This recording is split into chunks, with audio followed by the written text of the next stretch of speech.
Cette actualité vous est présentée en collaboration avec Cryptost Research. Ayez un temps d'avance sur le marché crypto en rejoignant notre communauté premium. Tether, USDT, s'associe à Chainalysis pour surveiller toutes les transactions. Qu'est-ce que cela va changer? Aux États-Unis et ailleurs, la pression réglementaire est de plus en plus palpable.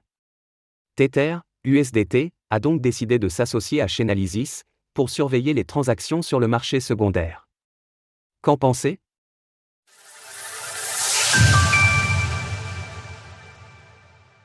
Un nouveau partenariat entre Tether et Chainalysis. Si Tether a longtemps été considéré comme un électron libre dans le monde des crypto-monnaies, ses efforts ont plutôt été vers la mise en conformité ces derniers temps.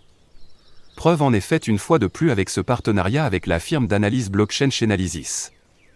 Cette dernière va donc commencer à surveiller les transactions de l'hégémonique USDT, qui est le stablecoin dollar de Tether.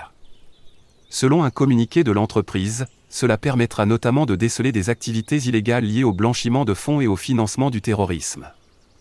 Paolo Arduano, le PDG de Tether, a confirmé qu'il s'agissait d'un moment clé pour Tether. Notre collaboration avec Chainalysis marque un tournant dans notre engagement pour la transparence et la sécurité dans l'industrie des crypto-monnaies.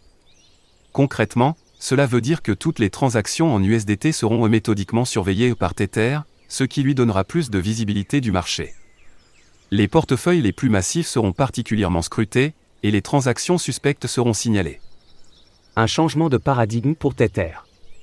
C'est un changement conséquent pour Tether. Son USDT est de très loin le stablecoin le plus important du moment, avec une capitalisation qui pèse 110 milliards de dollars. Par ailleurs, la décision s'inscrit dans un contexte tendu aux États-Unis. Les régulateurs et le département de la justice ont récemment procédé à des mises en examen et arrestations.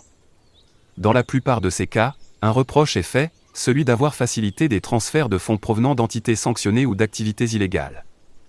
La semaine dernière, la société Block a été interrogée, et les dirigeants de Samurai Wallet ont été arrêtés.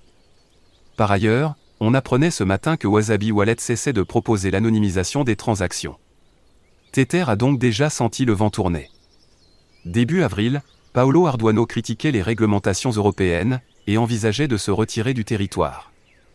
Pour autant, l'entreprise a montré des signes qu'elle souhaitait se conformer aux régulations américaines. Fin avril, elle avait confirmé qu'elle gèlerait les USDT utilisés pour contourner les sanctions économiques appliquées par les États-Unis. Ce partenariat avec Chainalysis va donc encore un cran plus loin dans la surveillance.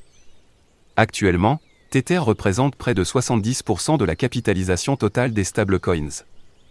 L'USDT est donc devenu trop gros pour continuer à jouer avec les limites, comme cela a été le cas au début de son histoire. Source: Tether. Retrouvez toutes les actualités crypto sur le site cryptost.fr.